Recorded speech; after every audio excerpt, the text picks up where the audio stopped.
On behalf of Mayor Box, City Council, City Manager Van Beek, and the Human Relations Commission, and of course our Holland City staff, we extend the warmest welcome to you today. Thank you for being here. This marks our 25th anniversary of the Social Justice Awards. Just know that approximately 117 individuals in this area have been awarded this award.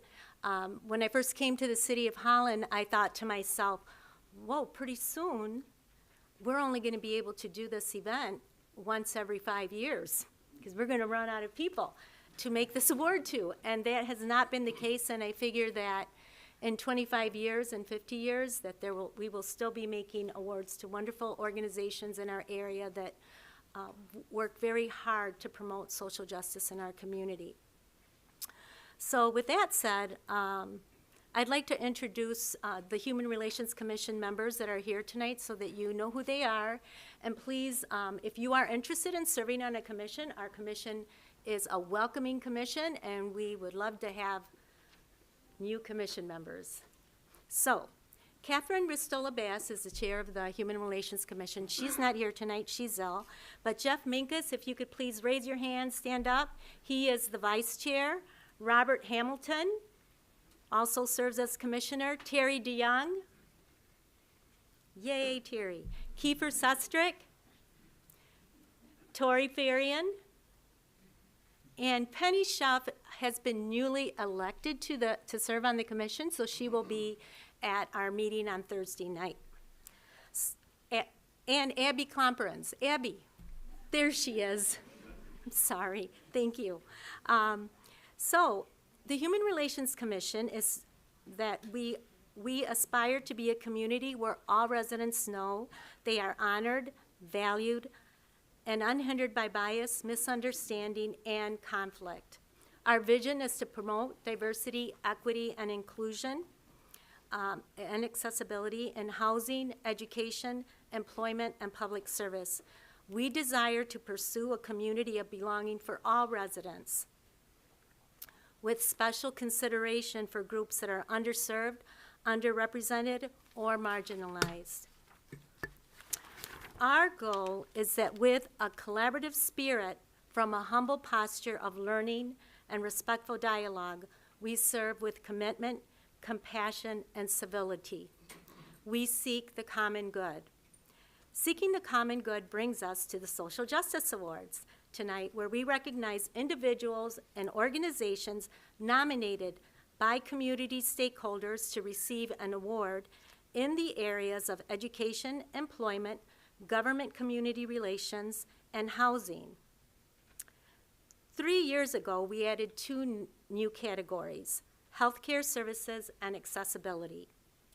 This marks, as I mentioned earlier, the 25th anniversary of the Social Justice Awards here in Holland. But I want you to know that it is always held the Wednesday after the Martin Luther King Day celebration here in our community. Also, would like to just mention that this is the first year that the City of Holland has acknowledged the holiday by giving its members the day off so that they can serve in their community.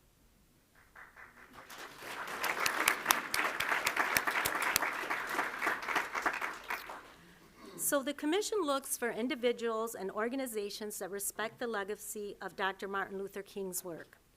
Unfortunately, Dr. Martin Luther King in his lifetime was arrested approximately 29 times. There were assassination attempts where he, at one point, ultimately lost his life to violence. This is not unlike the fate of the prophets in Hebrew scripture.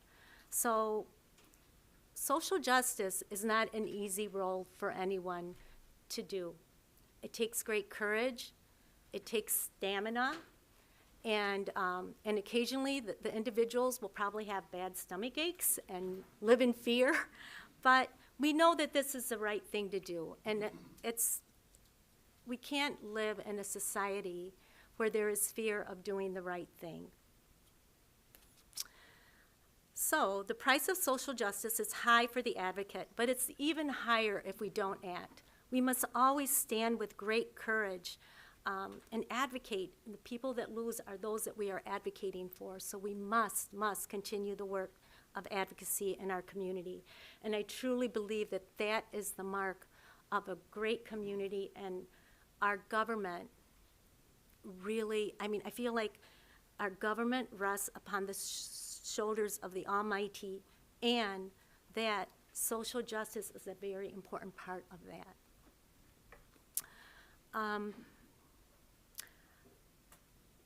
I hope that you will join us in honoring the work of community stakeholders that were nominated by their peers. This year, we received 33 nominations. I do not recall a year to date of so many deliberations amongst the Human Relations Commission. So we have a couple of awards this evening. This year, a Holland High School student scholar is being recognized by her peers, which is her Holland Youth Advisory Core Council Board, because of her service as an advocate for her fellow students. When I first met this Holland High School scholar, she introduced herself by giving us her name, but also telling us what her goal was. Her goal was that she wanted to increase students in honors classes that reflected the demographics of her community. I couldn't believe that this was coming out of a high school student. So this is what we leave our future in the hands of our high school students. We're going to be in good shape. So at this time, I'd like to invite Amelia to the podium so that she can make that a presentation. Good evening, everyone. I'm Amelia, and I'm the chairperson of Holland Youth Advisory Council, also known as HYAC. HYAC is a student-led group of high schoolers who oversee, help, and participate in many activities here in the city of Holland. Every year, we have this distinct privilege of selecting a high school student to receive the Youth Social Justice Award, an award that recognizes someone's commitment to improving our community and making it a better place to call home. While selecting from a list of students' nominations each year is a struggle, this year's recipient truly exemplifies what it means to be an advocate for social change and demonstrates the powerful voice that youth in our community have. Some words to describe this year's recipient are involved, helpful, inclusive, supportive, and leader. She also works tirelessly. Her sister describes her as a student who provides a bridge from the school community to her peers with English as a second language background and those who are economically disadvantaged. Jason Searsma, a math teacher at Holland High, says she speaks to 8th graders about the honors program in an effort to increase diversity among these classes and assists in helping people study for their citizenship test through LAUP. Sarah LaFaber, a teacher at Holland High, describes her as working tirelessly through her involvement in Student Senate and National Honor Society and in class to always make sure opportunities are possible for all students regardless of race, ethnicity, social group, and their financial need. Many teachers have wondered where she finds her time. She is involved in HYAC as a youth representative to the Human Relations Committee and the International Commission. She is president of the National Honor Society, secretary for Student Senate, and vice president in theater. She has participated in youth in government, Calling All Colors, Upward Bound, LAUP, Women of Color Give, Future Prepped, and she volunteers at Community Action House. Her dedication to social justice, equal opportunity, and access for all citizens makes her the perfect recipient for this award. On behalf of the Holland Youth Advisory Council and the City of Holland, it is my honor to present the 2023 Youth Social Justice Award to Yanisa Ochoa.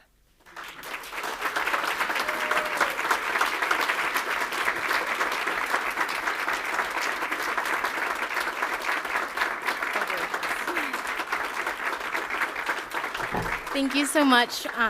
It is an honor just to even be nominated for this award, let alone receiving it.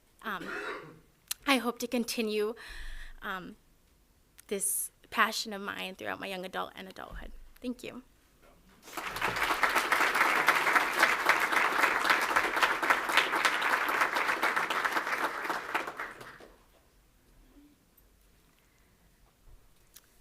today, or this evening, we are also recognizing a journalist that has received national recognition. But more importantly, she has helped build an informed local electorate through reporting of local government. I must say, with all the noise in our political worlds, sometimes we just want to turn off our political ears. Many of us are busy just getting through the day, taking care of our families, taking care of doing the best work we can do in our work. But because of her reporting, people are making time to make space for learning. Through her reporting, many learned about how local government works. Local government has a very huge impact on our community's well-being, and we'd like to recognize Sarah Leach.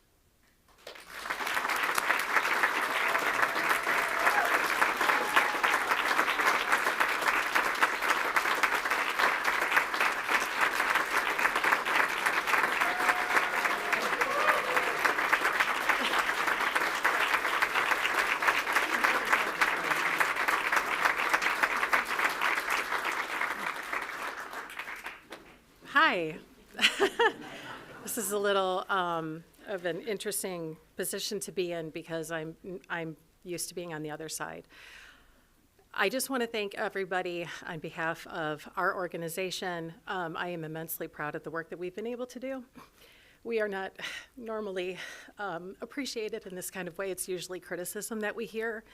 And the overwhelming support that we've gotten over the past 13 months has just been, it's meant the world to me. So thank you. I appreciate it.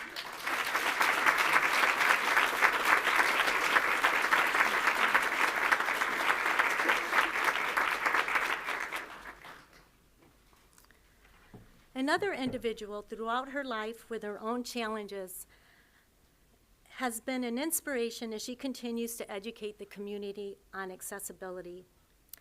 She has expanded her role to create accessibility, not just in our community and public buildings, but also in her workplace.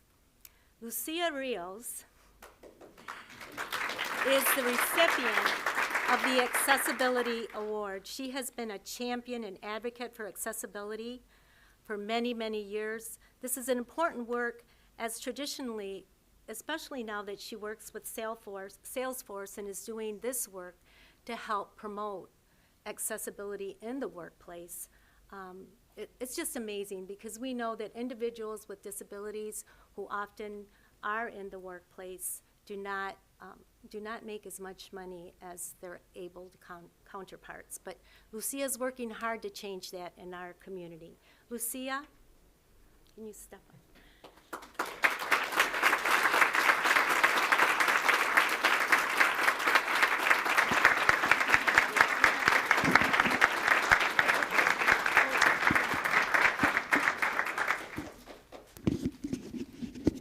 Thank you, everyone.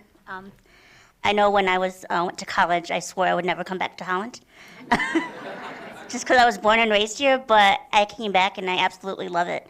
I'm so glad that I've been able to participate in access and making our community very accessible. And now that I've been traveling more to other communities, I'm always so glad to come back home. Holland is such a great advocate for access, and so we're very lucky to live here, so thank you.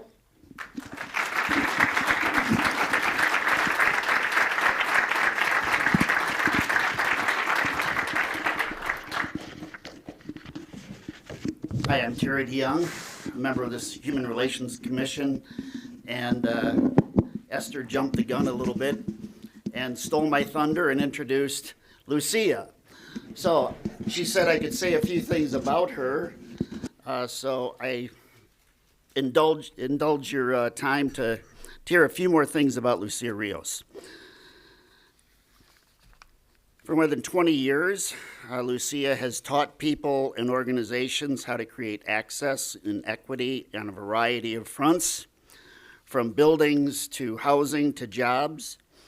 For 15 years as the accessibility specialist for Disability Network Lakeshore, beginning in the early 2000s, Lucia worked with organizations and businesses to become more accessible in their structures and in their practices. Lucia became a fixture here at City Hall, meeting with several people several times a year over the course of her 15 years with Disability Network, thanks to city staff members like Al Serrano and Sue Harder and Ryan Cotton. Lucia conducted accessibility audits of City Hall, of city fire stations, of city sidewalks, of the DeGraff Nature Center, among other places. In 2020, Lucia helped persuade the Ottawa County Board of Commissioners to hold their meetings online so people with mobility issues were able to participate remotely. She advised Herrick District Library on their expansion plans to ensure that facility updates were equitable. And for the past 2 years, as co-editor of the Disability Inclusion series in 3 West Michigan publications, Lucia has educated readers about accessibility issues. She is a sought-after speaker at the local, state, and national levels. Lucia serves on the boards of the Community Foundation of the Holland-Zeeland area, the Family Hope Foundation, the Michigan Disability Rights Coalition, and she is a co-founder of Women of Color Give. Lucia removes barriers and creates access through her presence, her voice, and her activism, including, as Esther mentioned, her current work with the Office of Accessibility for Salesforce Incorporated. Born with spina bifida, Lucia says having a disability is not life's biggest barrier. Instead, it's the attitudes and the structures around us that create a disabling environment. So again, congratulations, Lucia, on receiving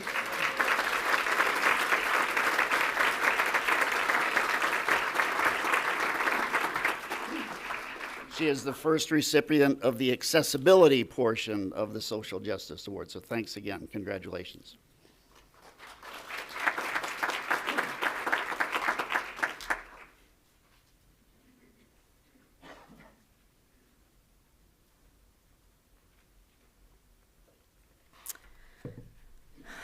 In telling the stories of individuals, families, and communities that make up our great city, the Holland Museum's 2023 exhibitions highlighted the voices of diverse and frequently marginalized local populations.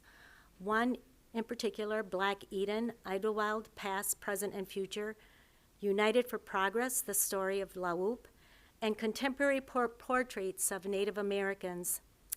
She's just been, the museum in general, under the leadership of Ricky, has been doing amazing work to help us appreciate other segments of our community that aren't normally recognized in the museum. So we're thankful for her work that she continues to do. The museum's cultural lens, and we're very thankful for the board, continues to promote narratives with programs like Yas, Queen, The History of Drag, Born Free and Equal, Michigan's Colored Regiment, Playgrounds for the Frustrated, Fatigued, and Infuriated, and Systems That Shaped Black America with author Tracy Bruce. In addition, the museum has improved accessibility in and outside of its building and has updated the history gallery to include large type and Spanish translations of exhibit texts. This is quite remarkable for us, a smaller community like ours. So we'd like to recognize Ricky and the Holland Museum.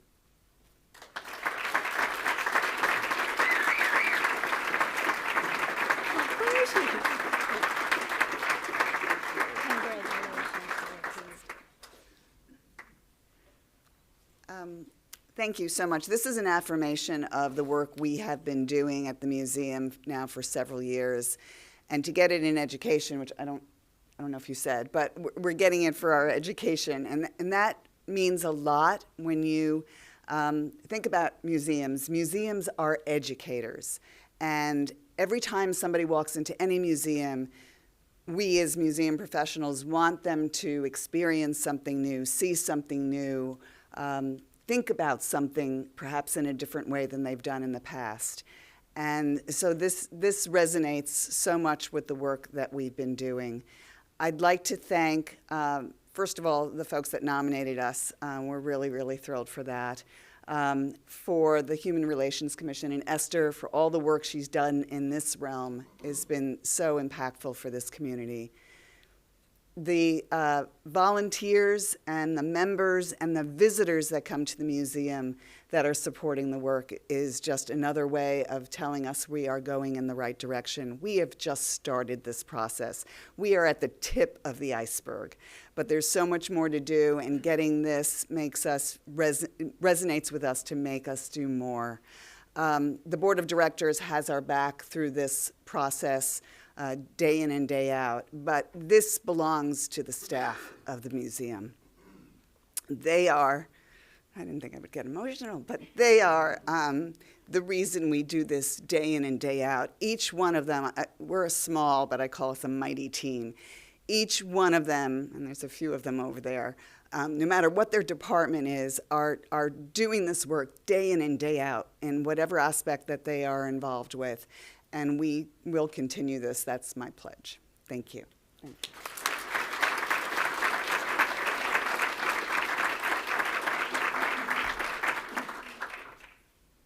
Through the leadership of Christine Plummer, City on a Hill Ministries Health Clinic has reduced racial and/or ethnic disparity in adult vaccination coverage within West Michigan, where vaccination rates in the Hispanic Latinx community are 7 percentage points below that of the non-Hispanic community.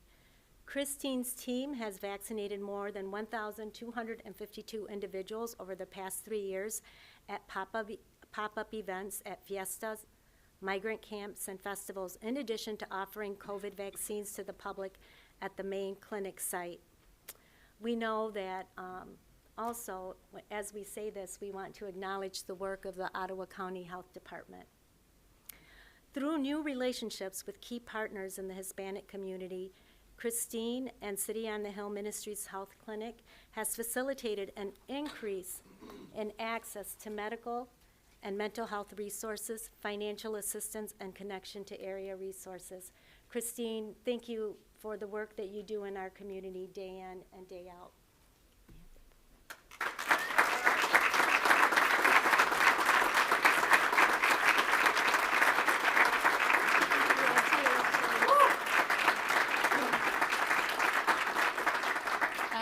So I'm a nurse, and we don't really like to be in front of people. We like to do things and, behind. But this does not happen. I don't do this by myself. I have staff members and volunteers, and I've had student nurses who have come and done these vaccine clinics with me. And so this is really all of their award as well. And I don't do it for recognition. We do it for the people that we serve every day. And that is where the true gratitude comes from. And you just feel like you're doing something. So thank you so much.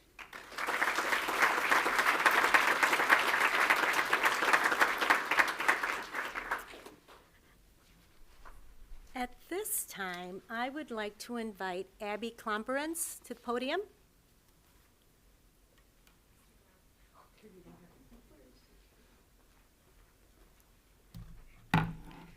Good evening.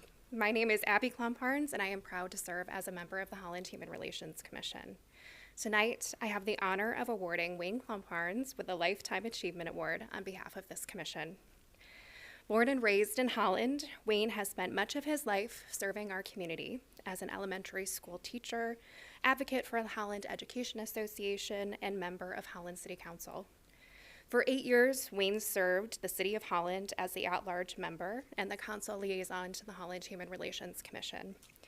It is because of his service to this commission and the Holland community that my fellow commissioners and I have the privilege to present Wayne Klomparns with a Lifetime Achievement Award.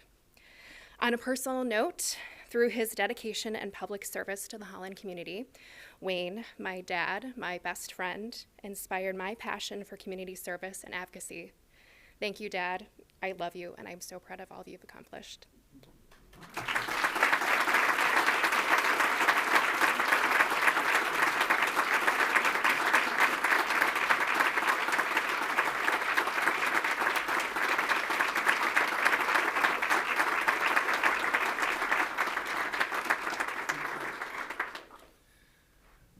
First of all, thank you so much. My family is here, my wife is here, my kids are here, my son-in-law is here, Abby's best friend Adam is here, we have Lynn Dykstra is here, and my sister. So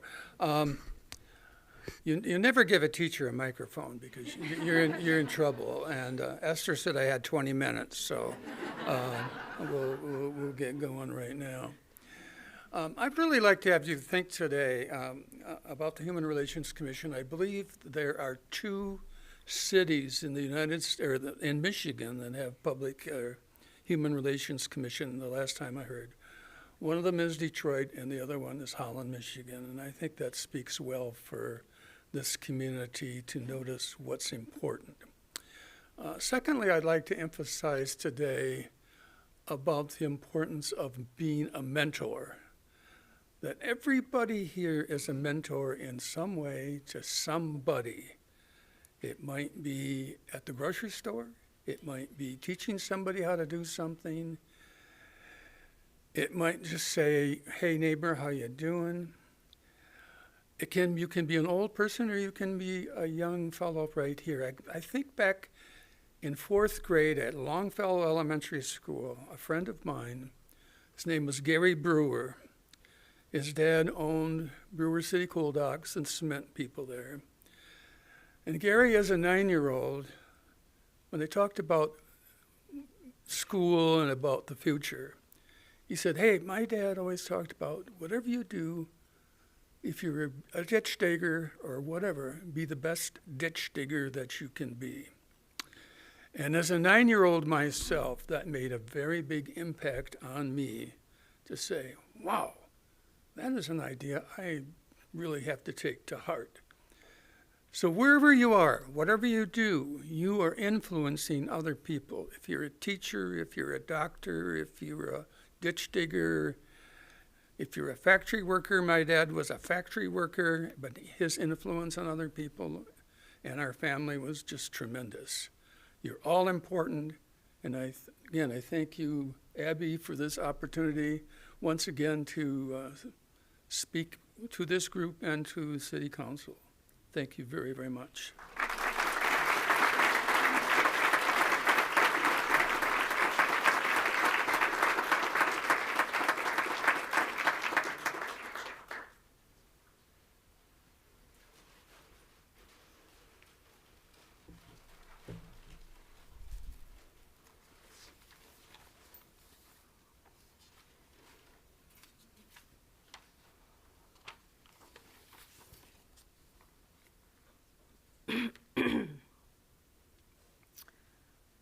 Wayne, I also want to thank you. When I first came to City Hall, my first gig with government, you were my council person and you taught me so much, and I so appreciate it over the years as I served on that commission that you would always stop by and check up on me, and you'd say, how you doing?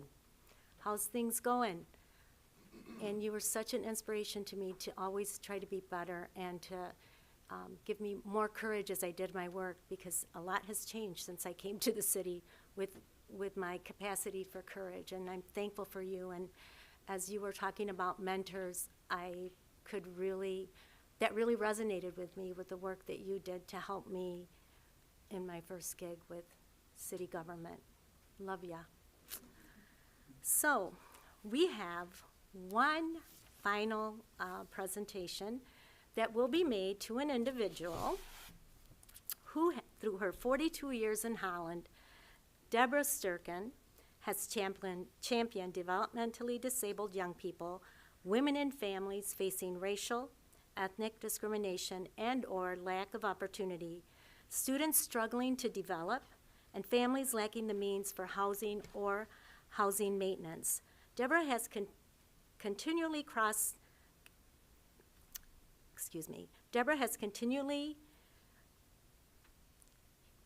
the perceived boundaries of affluence, poverty, race, ethnicity, ability, disability, and social advantage and disadvantage. Deborah was a principal in the planning and development and funding of the Friendship House, which is dedicated to support developmentally disabled young adults. She has also served on the governing board of the Friendship House USA, which has encouraged and supported 6 other Friendship houses in multiple states. Deborah has served in a wide range of capacities, often using her nursing background and volunteer work. She has mentored teen moms as well as provided hands-on care and support for the poorest Hondurans for the past 30 years. She has also been involved with the Holland Promise Scholarship Program since its inception. In addition, she has been a member of several Holland nonprofit organizations and boards, and has served as president of Community Action House, the Holland Community Foundation, the Holland Public School Board, Jubilee Ministries, and Home Corps. Deborah, can you step out for a second?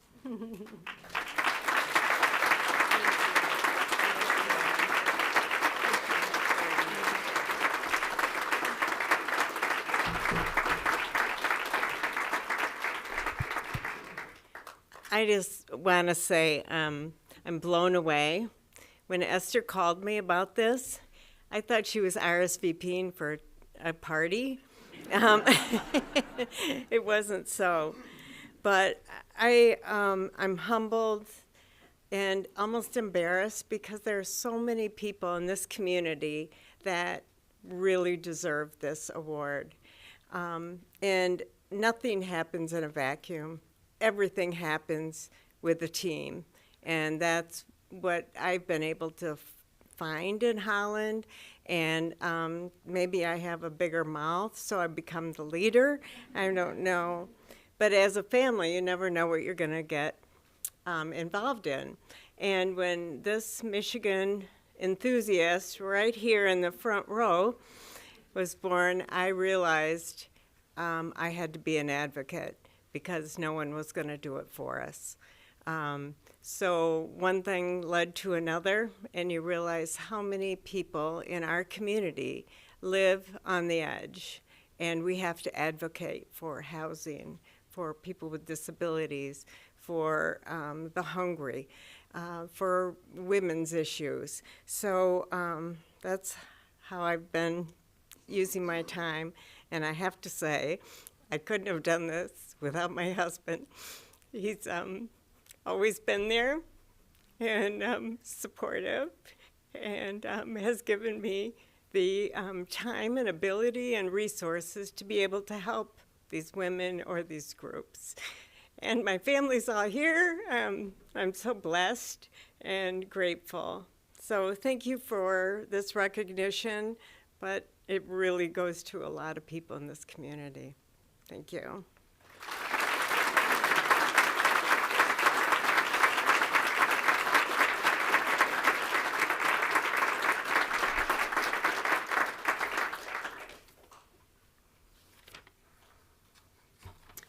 We always have some last-minute details before we end the big ceremony.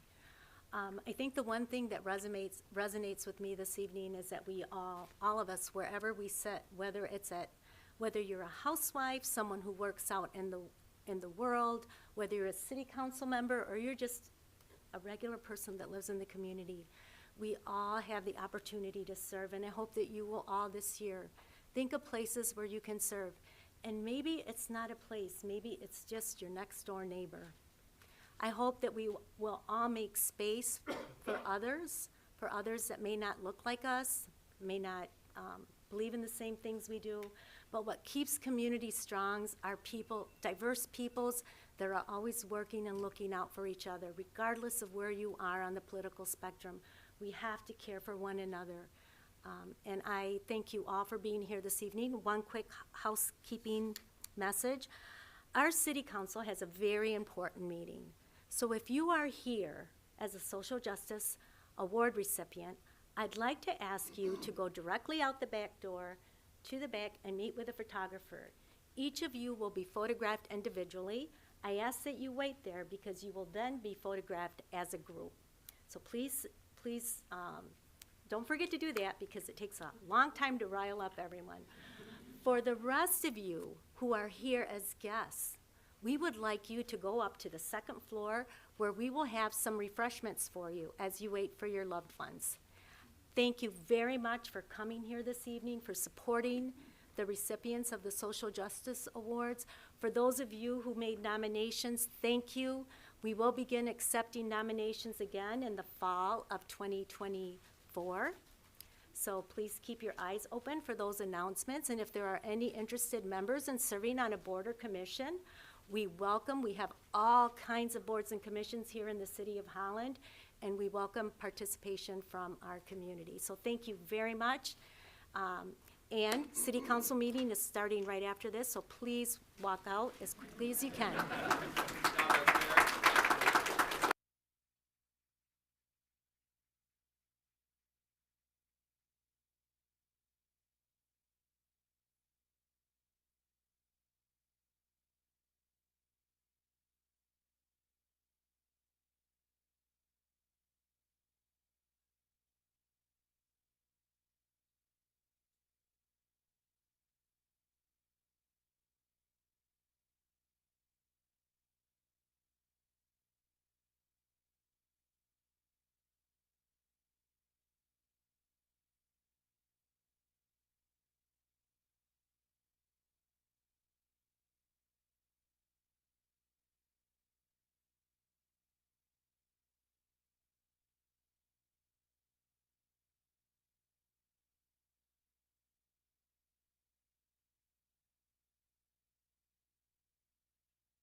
Lighten up. Do it. We're missing our lawyer. Apparently, more people were interested in the Social Justice Awards than they were in our meeting, but that's all right. No. Good evening and welcome to the January 17, 2024 regular meeting of the Holland City Council. I'm Mayor Nathan Box and I'm calling this meeting to order. Kathy, would you please call the roll? Byrd, Present. Bremen. Here. Raymond. Here. Corbin. Sol. Here. Rowan. Here. Shea. Here. Schulteis. Present. Mayor Box. Present.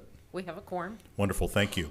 We're going to begin this meeting as we have for many years, first with an opening prayer this evening by Councilmember Byrd, followed immediately by the Pledge of Allegiance, and we would invite you to join us if you're so inclined. I'm going to go off script just a little bit here. I find it pretty interesting that we had 33 nominations for Justice Awards, for our Social Justice Awards. I don't know how many years this has been going on. Do you know? 25. 25 years. So that's pretty good. I was on that board, and Wayne Klumparns was one of the people who encouraged me to run for council. It is something that our community, as Mrs. Reyes said, Holland's great. And this is why Holland's great, because of our Social Justice Award. It showcases what we do as a community. And I know the mayor's looking at me like, you're supposed to wait till the end of the meeting to make these comments. But this is important to me because this is what separates us. This is what makes Holland a great community. Sarah Leach, Miss Leach hit on it. The work that she does, sometimes it's not appreciated. Not everybody appreciates everything that other people do in this community, but these people are doing the work that they do, the volunteering that they do, the giving that they do out of the abundance of their heart. And to me, that's pretty awesome because you can look around the world right now, turn on the evening news, you don't see it. And you can turn the news on for a month at a time and you won't see it. But if you come to Holland, you get to see it every day. That's what makes us a little different. I won't say a little, a lot different. Amen. So, on that note, it was, we celebrated Martin Luther King Jr.'s day the other day. And there's only one person that I know who has ever done what I'm getting ready to do, and that's read a prayer. Normally, I don't read a prayer. I'm not a prayer reading person unless I'm doing a devotional. Most of the time, I just pray from my heart. But today, I wanted to read a prayer. My prayers usually are about unity. I believe our world is lacking unity. Doesn't matter what color you are, what gender you are, what gender you identify, what religion you are. It doesn't matter. When you can come together in unity, you can change a lot of things. And again, back to social justice. A lot of things have been changed because people come together in unity to help others in our community who are less fortunate. So I'm going to ask you to listen to this prayer that I'm going to read from Martin Luther King Jr. It's a prayer in unity of spirit, in the bond of peace, and in the righteousness of life. O God, the creator and preserver of all mankind, in whom to dwell is to find peace and security, toward whom to turn is to find life and life eternal. We humbly beseech thee for all sorts and conditions of men, that thou wouldest be pleased to make thy ways known unto them, thy saving health unto all nations. We also pray for the Holy Church Universal, that it may be so guided and governed by thy Spirit, that all who profess and call themselves Christians may be led into the way of truth and hold the faith and unity in spirit, in the bond of peace and in righteousness of life. Finally, we commend to thy fatherly goodness all those who are in any way afflicted or distressed in mind or body. Give them patience under the suffering and the power of endurance. This we ask in the name of Jesus. Amen. Allegiance to the flag of the United States of America and to the republic for which it stands, one nation, under God, indivisible, with liberty and justice for all.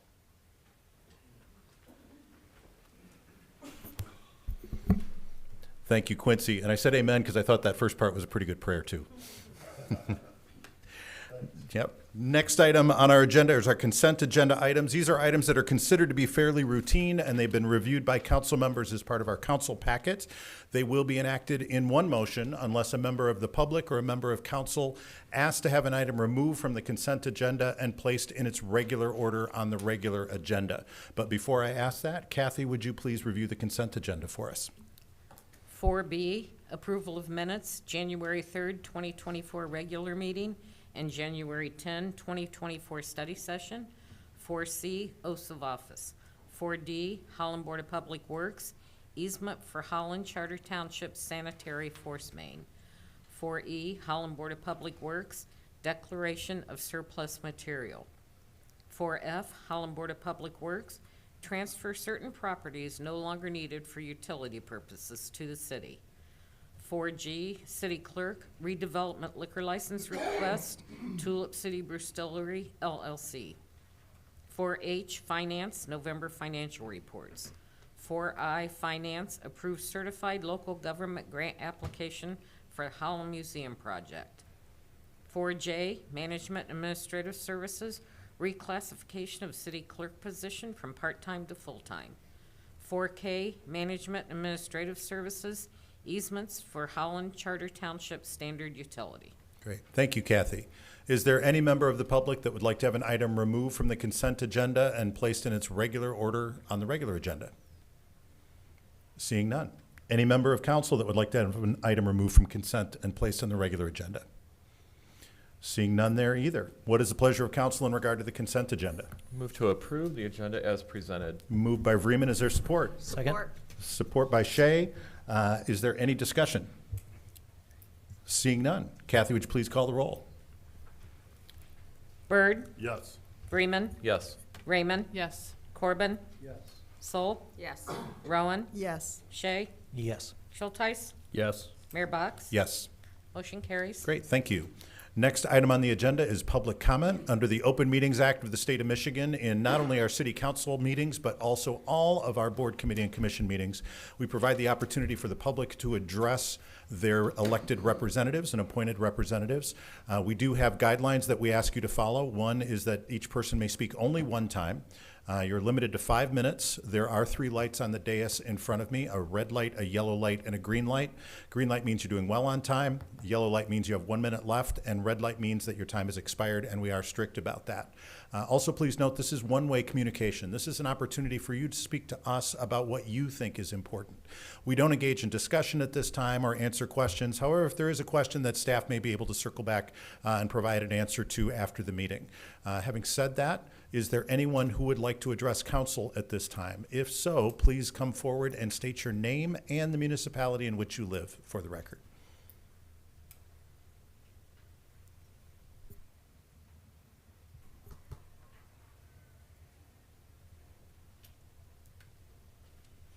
And would you please state your name and municipality? Ann Henriksen, Zealand. First of all, thank you for your kind note. I got it, and very touching. Dr. Reverend King, who was honored in federal and local observances this week, was a pastor, a minister before he was a civil rights leader. And any remembrance of him should also celebrate his deep Christian faith and the oratorical skills that made him among America's best preachers. He himself said, "Before I was a civil rights leader, I was a preacher of the gospel.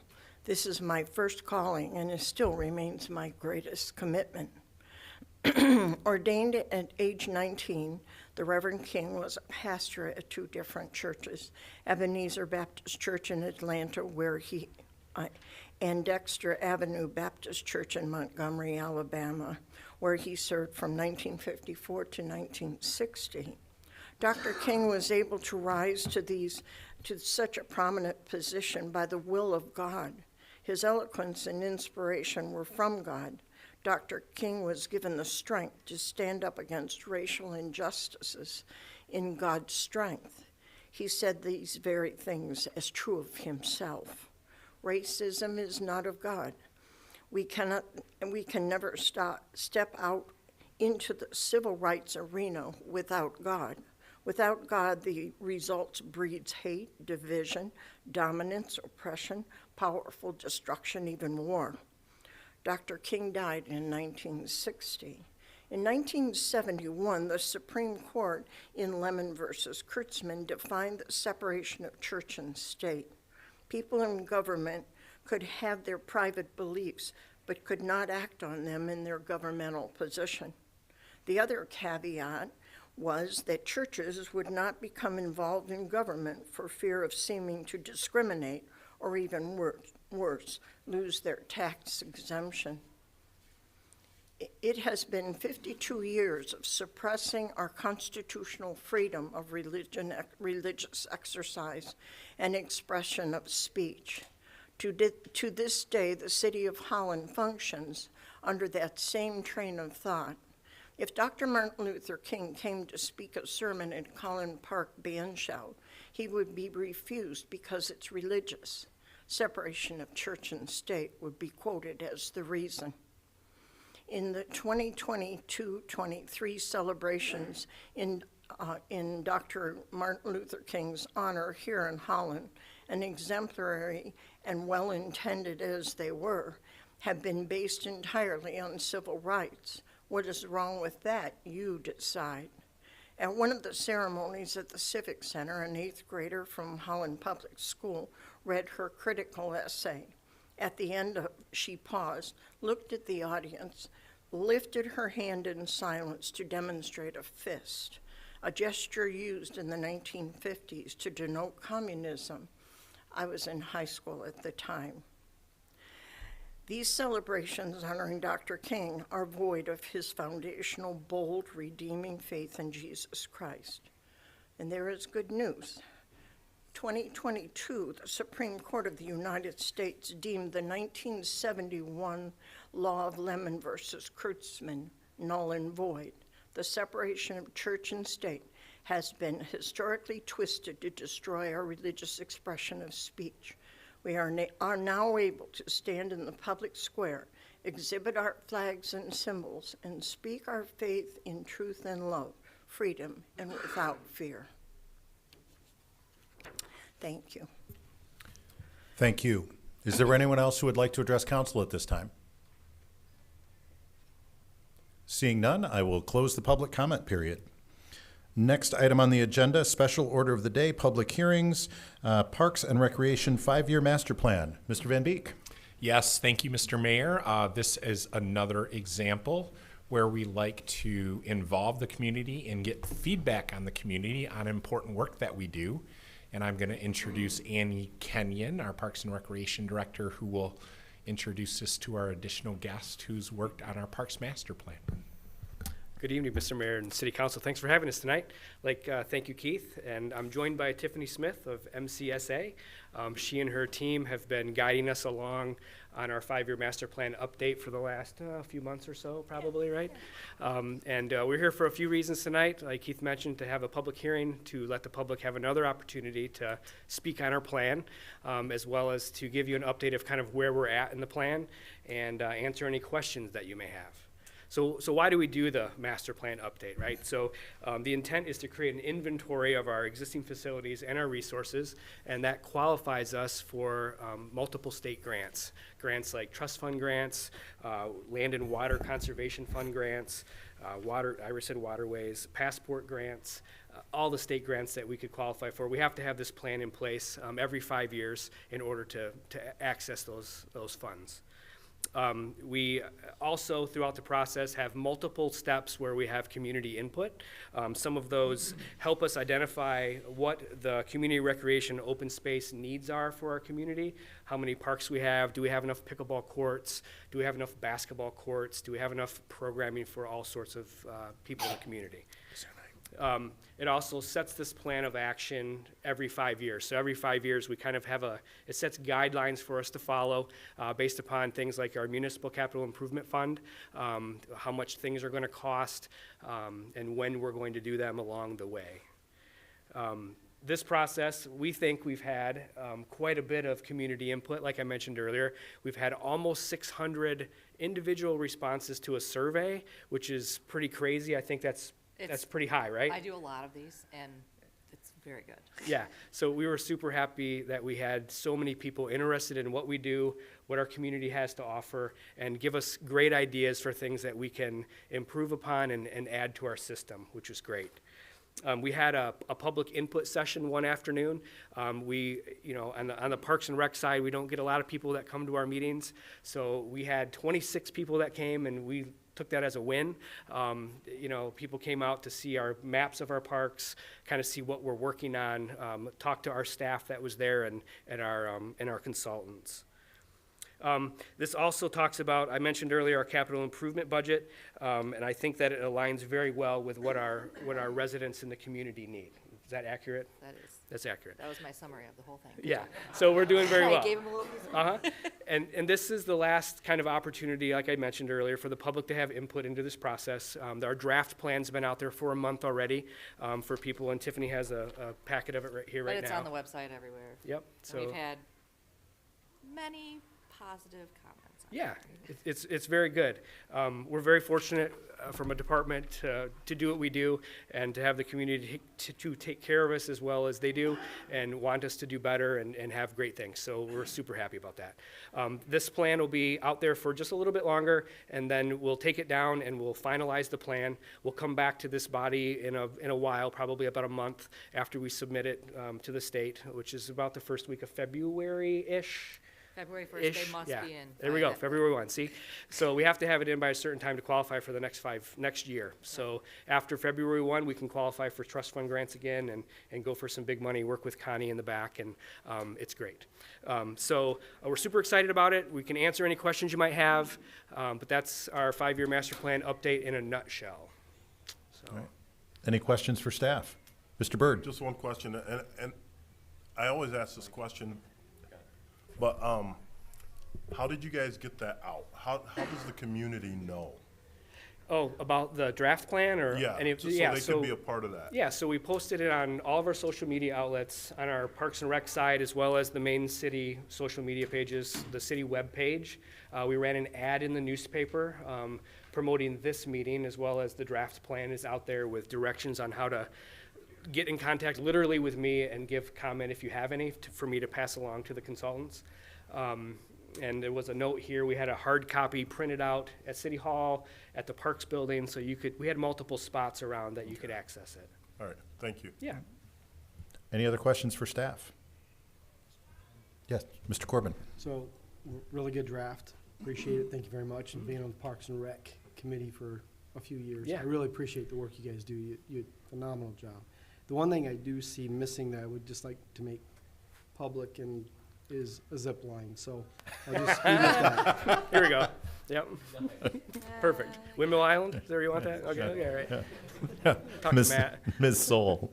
So just to reiterate, for citizens who maybe are just seeing this first time, they can still see it on your, on your Correct. social media. Yep. And, On the website. On the website. Correct. The things that you just mentioned, if they Yep. just seen this tonight, they can Yeah. tomorrow or right now. Yes. At home, Yep. just jump on. Yeah, and my contact information's there, my desk phone number and my email, so they can email me comments or give me a call, and I can take notes and pass them along. Perfect. Thank you for the work Absolutely. you're doing, and we appreciate it. Thanks. Any other questions, comments from council for staff? Seeing none. Thank you, guys. Thank you. Appreciate it. Appreciate it. Yep. This does require a public hearing. So at this time, I will open the public hearing. If there's any member of the public who would like to address council in regard to this particular item, this is your opportunity to do so. Seeing none, I will close the public comment period. What is the pleasure of council in regard to the Parks and Recreation 5-year master plan? Move to approve. Moved by Byrd. Is there support? Support. Support by Soul. Any discussion? Seeing none. Kathy, would you please call the roll? Freeman. Yes. Raymond. Yes. Corbin. Yes. Soul. Yes. Rowan. Yes. Shay. Yes. Schulthouse. Yes. I said that wrong. Bird. Yes. Mayor Box. Yes. Motion carries. Great, thank you. Next item on the agenda, item 9, written petitions and communications. In addition to providing the public the opportunity to address us personally during our meetings, we do also have an email where they can send comments directly that will be received by all council members. We do review them as part of our packet in between our regular meetings and then accept them into the record during our regular meetings. We don't read them out loud, but council does read them and accept them into the record. We do have a couple of them this evening. What is the pleasure of council in regard to the written petitions and communications? Move to receive. Moved by Byrd. Is there support? Support by Rowan. Any discussion? All those in favor say aye. Aye. All opposed, same sign. Motion carries. Next item on the agenda, item 10A, proposed text amendment to the Holland Civic Center Place Ordinance. Mr. Van Beek. Yes, thank you, Mr. Mayor and Council. So you will recall, council members, both with a prior council, but even continued on with this current sitting council. Towards the end of 2023, we had a variety of conversations about the Holland Civic Center Place, really about a variety of different topics and items that came forward. Ultimately, probably the biggest item of conversation was that we are approaching the time, June 30, of the expiration of the initial management contract that we had with Venue Works running the Holland Civic Center Place. In those conversations, I think we had a variety of back and forth and really fruitful conversations with council in study session. But I think it was discussed and recommended and then ultimately given as a directive by council to staff and then by extension city attorney's office to take a look at an ordinance that was written originally that established the Holland Civic Center Place Board. We still think that that board serves a very vital purpose and has done great work. There was just a minor tweak that is noted in this ordinance that really aligns with, I would say, charter and the management of all other contracts that we have here in the city. That those are through the city manager or the city manager's office. And I always like to point out there's nothing special about the city manager, certainly this city manager. That's more about an expression that staff is involved with the management of contracts on behalf of and through council. So we made that alteration in this proposed ordinance as discussed and directed by council. This has been done for a first reading and now is here before you for a second reading. And I think in conversations at study session and certainly at Civic Center Place Board and the like, I don't think this comes as a surprise to anyone. And we do bring this forward with our recommendation for approval. Great, thank you. Any questions for staff? Mr. Vreeman. Just more of a statement. I sit on that Civic Center Board. We meet probably about every 8 weeks or so. And I think it resonates with where we are going in the current RFP process as that is undertaken over the next few weeks and months, and we look forward to that, whatever that takes place after that process, to start that in June, July time period. So it's the right move to put the Civic Center Place under the same umbrella that all of our other entities lie under as well. Okay, great. Any other questions, comments? Great. What is the pleasure of council in regard to the proposed text amendment to the Holland Civic Center Place Ordinance? Move to approve. Moved by Vreeman. Is there support? I support. Support by Shea. Any discussion? Seeing none. Kathy, would you please call the roll? Raymond? Yes. Corbin? Yes. Sol? Yes. Rowan? Yes. Shea? Yay. Schultheis? Yes. Bird? Yes. Vreeman? Yes. Mayor Box? Yes. Motion carries. Great, thank you.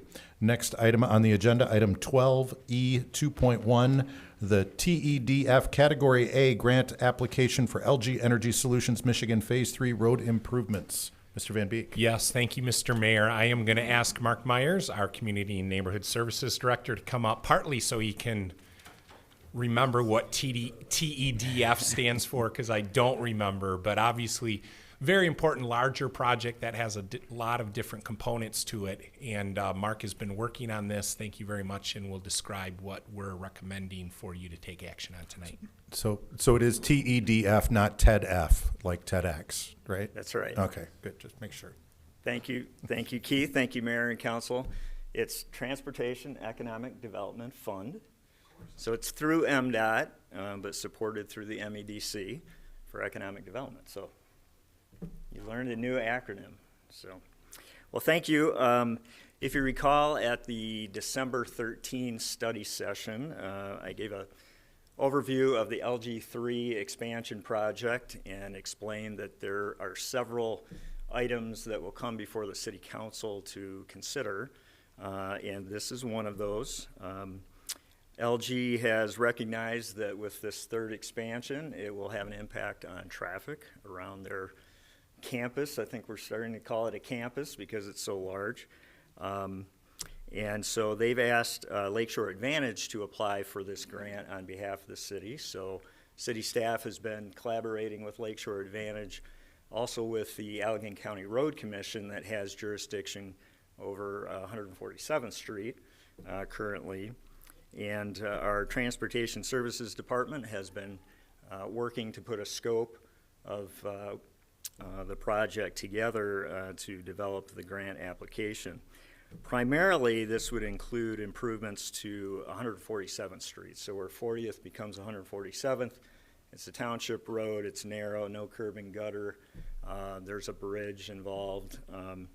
But our staff also expanded the scope to look at intersections around the transportation system, if you will, around their campus. So the important thing is that LG has committed to the 20% local match, which is part of this resolution.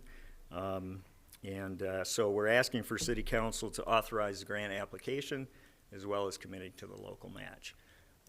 Let me add to that there's also a development agreement that will come before the City Council.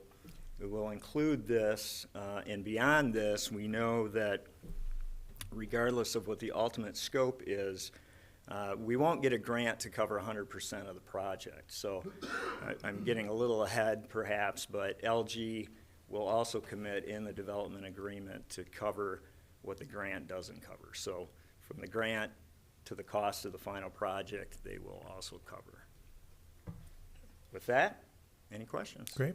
Thank you. Any questions from council for staff or comments? I just have the one, and that is, I think you just made it pretty clear, but I just want to make 100% sure.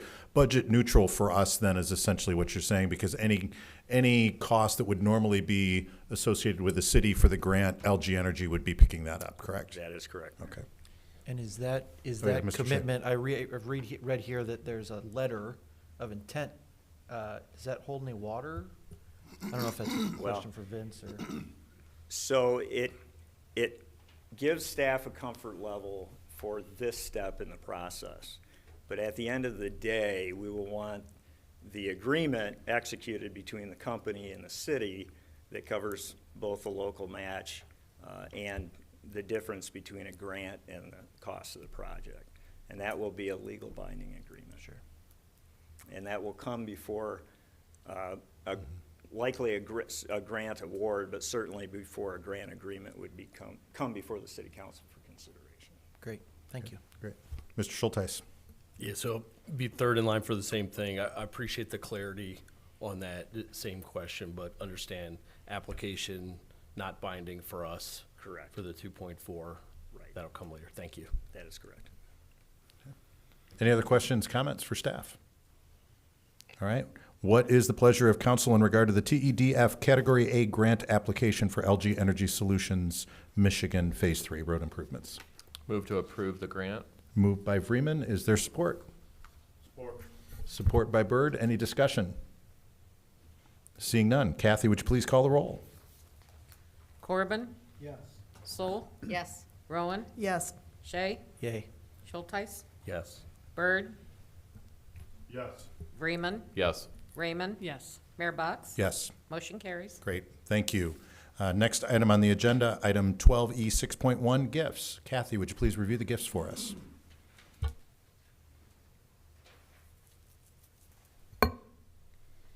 The city manager's office is pleased to report the following gifts. Downtown Group, Windmill Island Gardens, donation boxes totaling $1,104.43, received between July 1, 2023 and December 31, 2023. Department of Public Safety, a $5,000 donation was received from an anonymous donor to support the Community Policing Division. A $595.50 donation was received to support City Honor Guard Program. Human Relations 2023 International Festival of Holland, donations received $35,550. In-kind donations valued at $12,775. It is recommended that these donations be accepted with appreciation, credited to the appropriate account, and an expression of gratitude be forwarded to said donors. Great. Thank you, Kathy. What is the pleasure of council in regard to the gifts? Move to approve with this, move to approve with the token of our appreciation. Moved by Sol. Is there support? Support. Support by Mr. Byrd. Any discussion? All those in favor say aye. Aye. All opposed, same sign. I mix you two up all the time. That was Mr. Vreeman, actually, not Mr. Byrd on the second there. You do. You're both down in that same direction down there for me. Next item on the agenda, item 12E 6.2, appointment of city clerk, Mr. Van Beek. Yes, thank you, Mr. Mayor and council.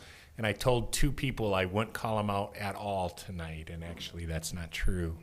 So a couple things. First, just housekeeping and clarification of what this does.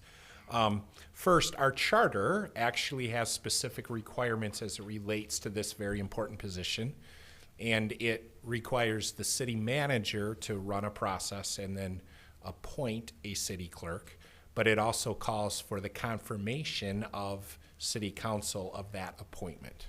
So that's, I think, well outlined in the report and also the resolution, but it's a little unusual. So just if you or anyone in the viewing public is wondering, that's why we're doing this step.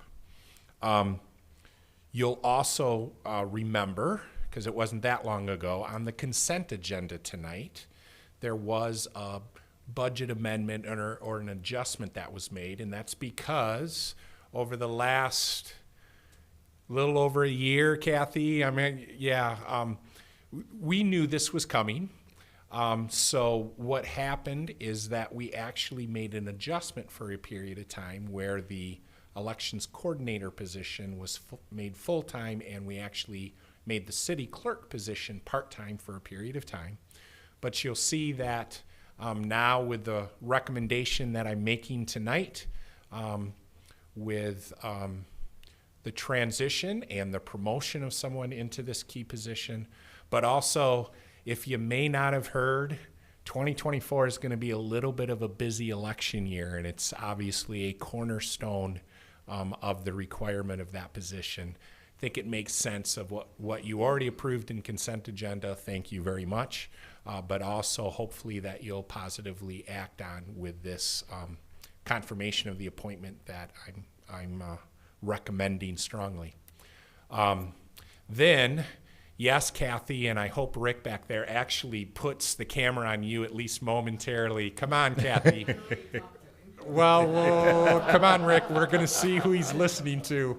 You probably, but Kathy, just our sincere thank you to you. You've been fantastic. There, that's good. We both win, Kathy. We both win. Look at that. You've been fantastic. Really appreciate not only the time as city clerk, but the time before that also. Dedicated, totally trustworthy. You dug into stuff if you didn't know it, and you learned it, and you did it well. You have a gift of being able to get along with people and lead, even when you thought sometimes you weren't sure about leading. And maybe most enjoyable, man, did you just kill that last city clerk video last week. So many other stories that we could talk about, but thank you.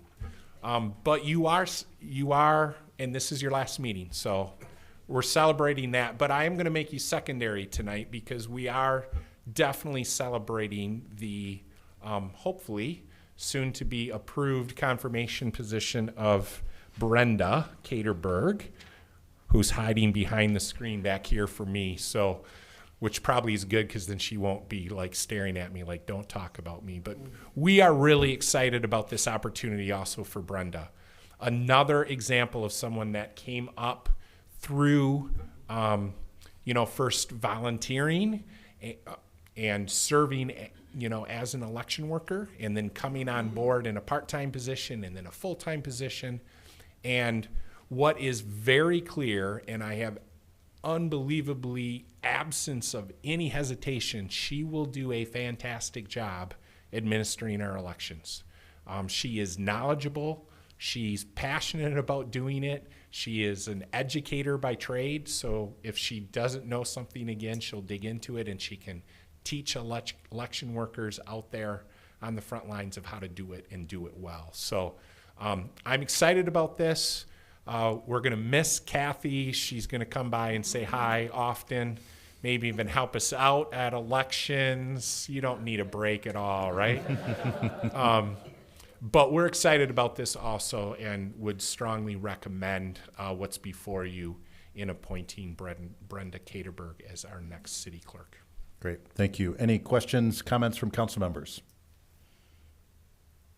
What is the pleasure of council in regard to the appointment of the city clerk? Move to accept the appointment Moved as by, presented. Moved by Rowan. Is there support? Support. Support by Vreeman. Any discussion?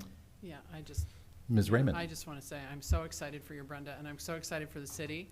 I have learned so much from you and Kathy in working elections. You've made it such an enjoyable experience, and I'm very excited for the future. Thanks. Mr. Vreeman. And I would echo the same for both of you, having worked elections before sitting here.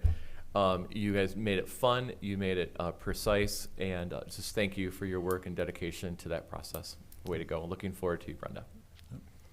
Mr. Byrd. Yeah, I was going to say something at the end of the meeting, but I think this is the appropriate time to. And I had these words: diligent, committed, tireless, loyal, persevering, disciplined, organized, engaged, efficient, consistent, resourceful, and fun. These were the words that I used to describe Kathy, and it's been a lot of fun sitting here, getting to know you over the course of your time here, and I appreciate everything you've done.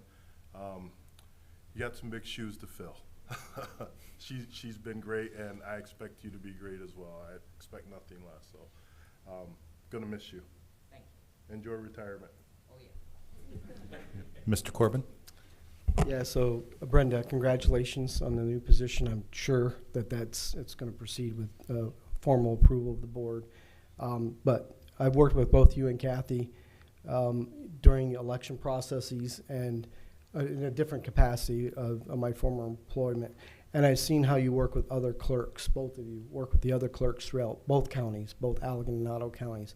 Tremendous leadership on both your parts. So I thank you for that. Kathy, thank you for your leadership. I'm very proud to have served with you behind the dais as our clerk. You've been a tremendous inspiration to many people around you. You've admirably served and with integrity, so thank you so much. And I'm sad to see you go, but I know you won't be that far away. Maybe in February. Yep. Any other discussion in regard to the motion? Brenda? I share the same confidence that Mr. Corbin does about how this vote is very likely to go, and I'm really looking forward to continuing working with you. And Kathy, it has been an absolute pleasure working with you. This council has said it very well. There's not much more I can add, except when in other areas, in other levels of government, there are questions or concerns about how things are run, how things are done in the background, how our elections are done. You two, one, do it well and instill confidence in our electorate in that our elections are managed well, they are accurate to the vote, that the people get the representation that they deserve. And there is an awful lot of work that you do behind the scenes, making sure all of the documentation is correct, all of the meeting minutes and the meeting agendas are here. You make our jobs easy, and you make it easy for us to be elected officials to exude confidence to the public that their community is run well. So thank you for what you do. And it seems very odd to say this, but Kathy, would you please call the roll?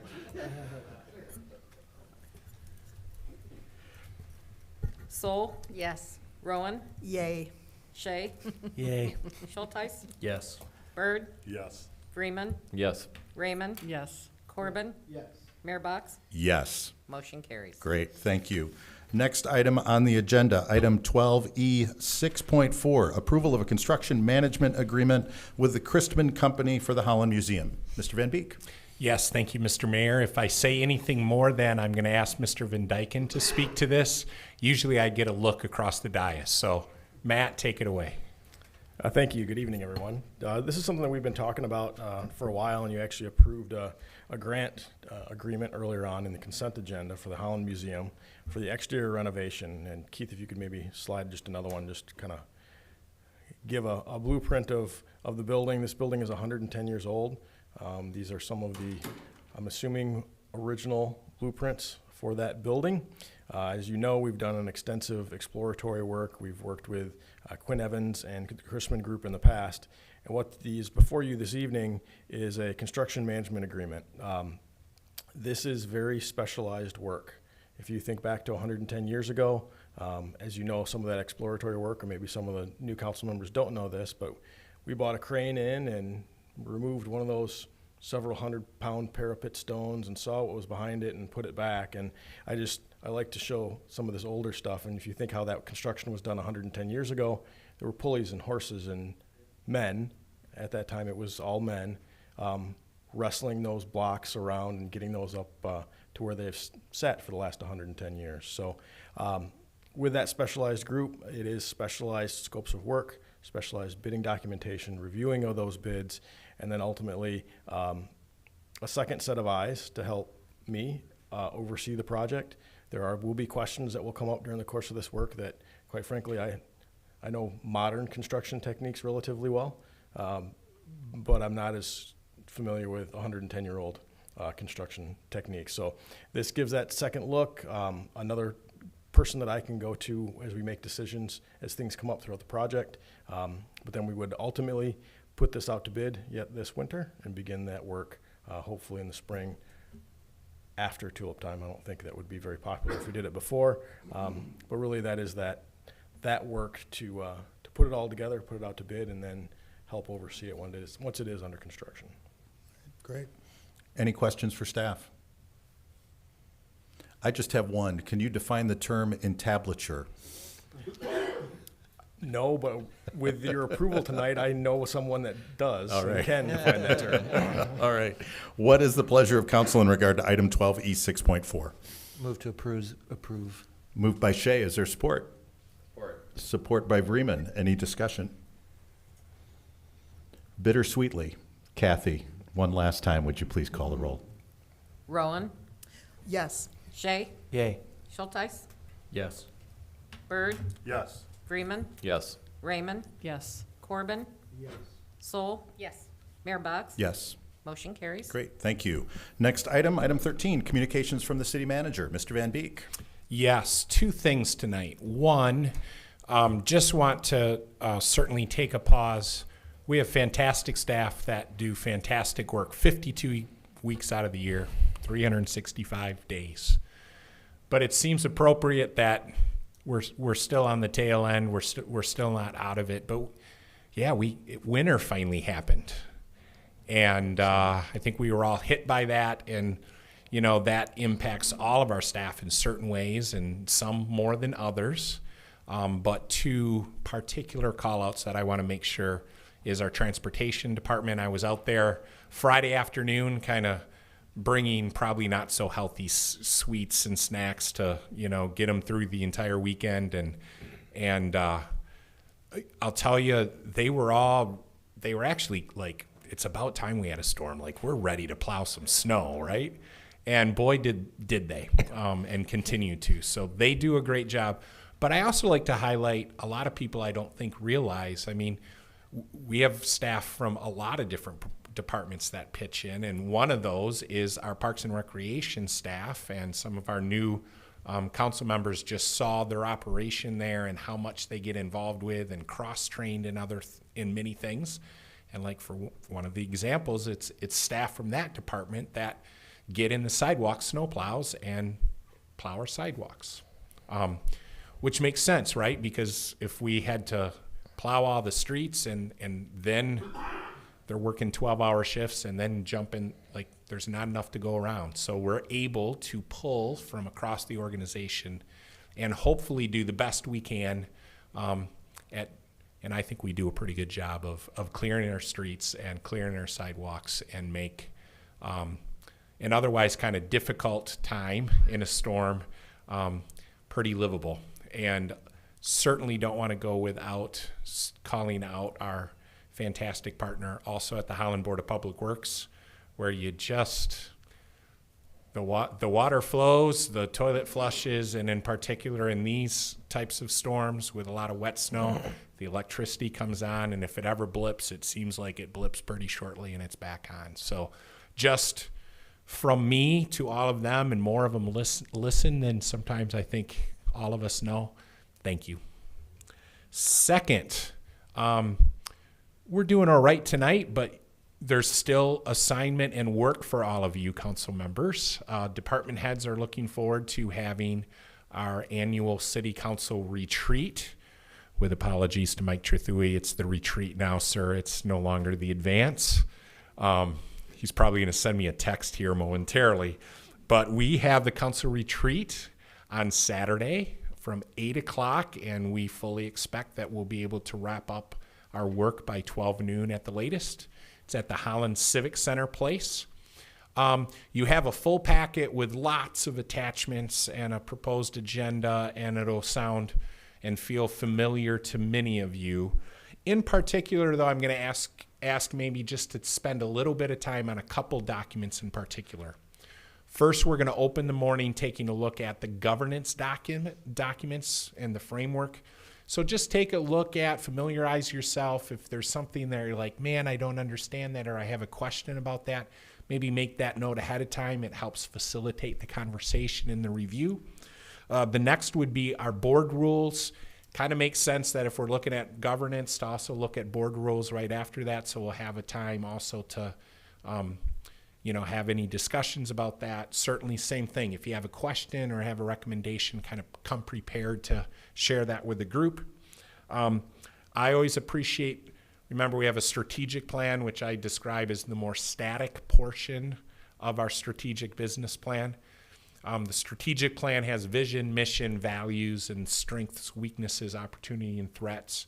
So good time to, again, I don't foresee spending a lot of time on all of those elements.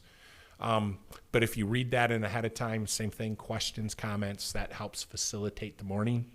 And then there will also be, as far as background information and kind of prep for the meat of the morning, I think, which is talking about priorities and rankings and those types of things, which I'm sure you took really good notes from our videos from last week. But look at the business plan, the quarterly report, and then there's also a pretty large attachments with a whole bunch of 10-year trend draft data that I think is helpful also to inform maybe where we're at and discussions for you all to have priorities. So sorry for the homework, but maybe just some reminders, and then we look forward to seeing you. Breakfast will be served 8 o'clock Saturday morning. And that's all I have. Thank you. Happy to answer questions. Yes, Mr. Freeman. I noticed in the agenda there was a Colby presentation during that time. Did I miss a link for us to do anything prior to that? Nope, I'm glad you asked. What we're proposing is our own Human Resources Director, Jennifer Orm, is specially trained and actually certified in Colby. We're going to talk through it. We're not presuming that you all think it's the best idea ever, but we're going to just give a brief overview of it.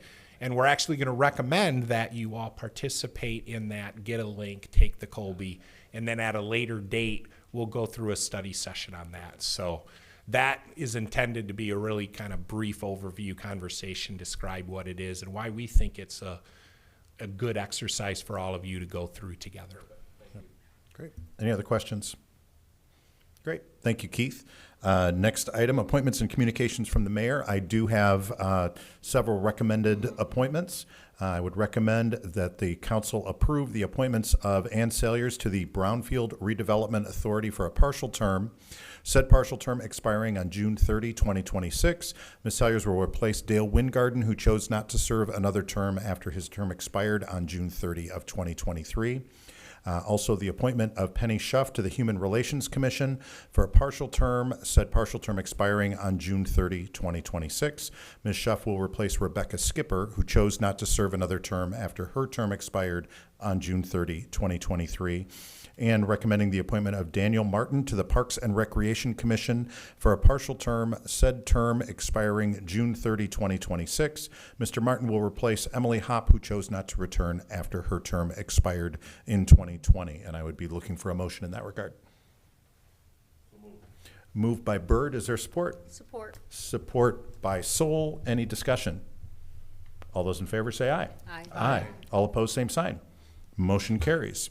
I do also have a proclamation this evening in regard to January being Reverend Martin Luther King Jr. month. Whereas Reverend Dr. Martin Luther King Jr., a champion for civil rights, a prophet of freedom, exhibited extraordinary courage and faith, lifting his voice for the African American community, and by extension, many other voices.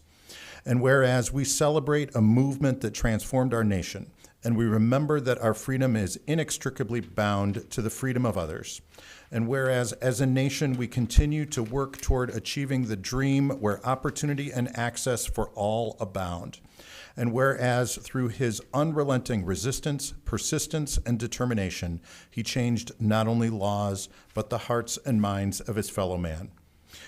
Whereas now, more than ever, we must heed his teachings by embracing our convictions and bringing goodness and goodwill to others. And whereas as a community, let us learn to do right, seek justice, defend the oppressed, take up the cause of the fatherless, plead the case of the widows, and love the foreigner as ourselves, from Isaiah chapter 1, verse 17, and Leviticus 19, verse 34. Whereas as a city, we commemorate the life and legacy of Dr. King's great vision, we affirm the dream of Dr. Martin Luther King Jr. Whereas his dream for greater economic opportunity, access, and equal treatment under the law for all has yet to be fully realized for many, we march forward to let hope for all abound around the world. And whereas January 15, 2024, our city has commemorated Martin Luther King Jr. as an official holiday for city employees to do community service in their neighborhoods, places of worship, and to extend a hand of generosity and or encouragement to their fellow man to continue the legacy of Dr. Martin Luther King Jr. Now, therefore, I, Nathan Box, Mayor of the City of Holland, Michigan, and members of the Holland City Council do hereby proclaim the month of January to celebrate the work of Dr. Martin Luther King Jr. We invite the community to not only celebrate Dr. Martin Luther King Jr. throughout our city and share in his annual tribute, but also to engage in community learning opportunities. Given under my hand and the seal of the City of Holland, this 17th day of January, 2024, Mayor Nathan Box. And then I just have a couple of comments. I want to put an exclamation point on some of the things that were said by City Manager Van Beek about the great city staff during the storm. I did not heed the warnings of the meteorologists and stay home and off the streets. I was out and about a lot over the course of the weekend and the first part of this week, and I don't think I was able to drive anywhere without crossing paths with snowplows and without being able to drive on plowed roads and seeing BPW trucks out there and our first responders vehicles out there and our staff vehicles out there and getting to watch our Parks and Recreation Department going by in the cool sidewalk plow. it's one of those great opportunities to be an elected official in this town and drive to the city limits and see that our roads are plowed better than our neighbors are. I love our neighbors, but I love it that when I get to a city township border, I go, I think we're doing it a little better than they are. So kudos to you and to your staff. We know that they have been working round the clock, especially the plow drivers have been out there on 12-hour shifts, 12 hours on, 12 hours off for days now. We hope that they get a little bit of a break and a little bit of a lull while things warm up for the next few days. But kudos to them. Kudos to everybody that we see and that we don't see that makes this city run so well, not only during a snowstorm, but all year round. And one other little comment I noticed, I was on Amazon today, and one of the trending items on Amazon were generators. And it made me think, I don't think anybody in Holland, Michigan is looking to buy a generator because the storm happened. But that's happened in other places and not here. And it really, really makes me proud to be the mayor of such a great city. So thank you for that. Any appointments, motions, or communications from council members? Mr. Corbin. Yeah, so as our city manager, Mr. Van Beek, has mentioned, for our retreat, actually advance, whatever you want to call it, I would still strongly encourage you to review those documents. Very important for us as we get into that discussion. If there's anything or any markups you want to make changes to, this is our opportunity to do that together. I will add the addition to look at the charter, all right? Review the charter, because there are statutory, under the charter itself gives us the power and delegation of power to do the things that we do as a board. So take a quick look at that just so that you can kind of tie all those documents together. There are a few changes that are going to be recommended by our attorney, potentially city staff already. So be prepared that when you read the document, you kind of have an insight or to context to what they're speaking to. So, and then last, well, I guess I want to also echo, police and fire. I mean, there are a whole number of resources the city brings to bear during these times of storms, and the collaboration between them and even the county. And I know there was a number of EOC operations that were activated and the constant collaboration between both city and county, and that's very important when these type of storms roll through. So hats off to them. And then last, just a recommendation to the rookies on the board. Here's a tip for the retreat. You can go to your local dollar store and purchase these stickers. They're round in different colors. You can put them in your pocket, and then when Keith only gives you 10, you have another 30 to vote. So just saying, thank you. Yeah, very much. Any other motions, communications from council members? Mr. Byrd. Yes, I want to echo what city manager, the mayor, and Councilmember Corbin have said regarding all of our members in the community who have helped during the storm. There are a few people at work who couldn't get out of their driveways out to the roads because the roads weren't plowed. They got their driveways plowed, but the roads were not plowed. So they were stuck. Generators, we don't use those here in Holland very often for power outages. I've lived in Holland. I've lived in my house for 14 years, and the power has been out at my house over that 14-year period for probably about 2 hours total. We don't have power outages because of the service that we provide for our community. So I wanted to just echo that. A couple of things. Next Wednesday, I'm excited about this. We get an update on Holland Fiber. So that's really, really exciting. Me and the mayor were on the task force at the beginning of that, which seems like a long time ago, and it was at the infancy stages. So that's really exciting. Looking forward to the advance, or yeah, we'll call it the advance. Mike's watching. Yeah, so Mike's watching. We making you can't make happy. that mistake. So I just want to echo what Councilmember Corbin said about reviewing those documents, and looking forward to going over the mission statement and things of that nature.